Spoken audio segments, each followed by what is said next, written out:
दोस्तों अॼु जी अपडेट में सभिनी दोस्तनि खे ख़ुशि आमदीद। अॼु जी अपडेट आहे पंहिंजा वेरी ड्रामे जे मुताबिक़ हलूं था। पंहिंजा वेरी जी नई अपडेट ज़बरदस्त अपडेट आई आहे। अगरि हिन खे तव्हां न ॾिठो सम्झो तव्हां कुझु न ॾिठो। हिन अपडेट खे आख़िर ताईं ॾिसंदा थी सघे त पंहिंजा वेरी ड्रामे जे करे असांजे यूट्यूब चैनल शायदि खुशो व्लॉग खे ज़रूरु सब्सक्राइब लाइक कंदा। तव्हांखे हर ड्रामे जी अपडेट बर वक़्तु हिन चैनल ते मिलंदी रहंदी।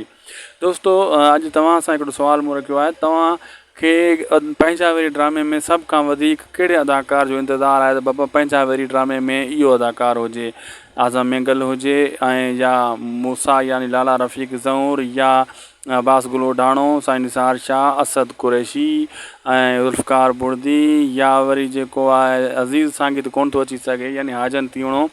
ड्रामो त इन में मेन किरदारु आज़म मिंगल जो आहे, लेकिन तव्हांखे कहिड़े अदाकार जी ख़्वाहिश आहे इहो कमेंट सेक्शन में ज़रूरु लिखंदा। इहा ज़म जी हिकिड़ी सर्वे जी वीडियो ठाही आहे। असां ॾिसूं त तव्हांखे पंहिंजा वेरी ड्रामे में कहिड़ो चहिरो नज़र अचणु घुरिजे। इरफ़ान शेख हुजे, तव्हांजी छा ख़्वाहिश आहे? लेकिन ड्रामो त पंहिंजी मर्ज़ी ते ईंदो, या अहमद अली शेख हुजे, छो त ड्रामे में सिर्फ़ु जेको आहे आज़म मिंगल आहे। आज़म मिंगल जी जेका दुलाब आहे ज़हर ज़िंदगी वारी टीम आहे इहा ज़रूरु हूंदी ऐं हीउ ड्रामो ज़हर ज़िंदगी ऐं दुलाब खां बि वधीक ज़बरदस्त हूंदो।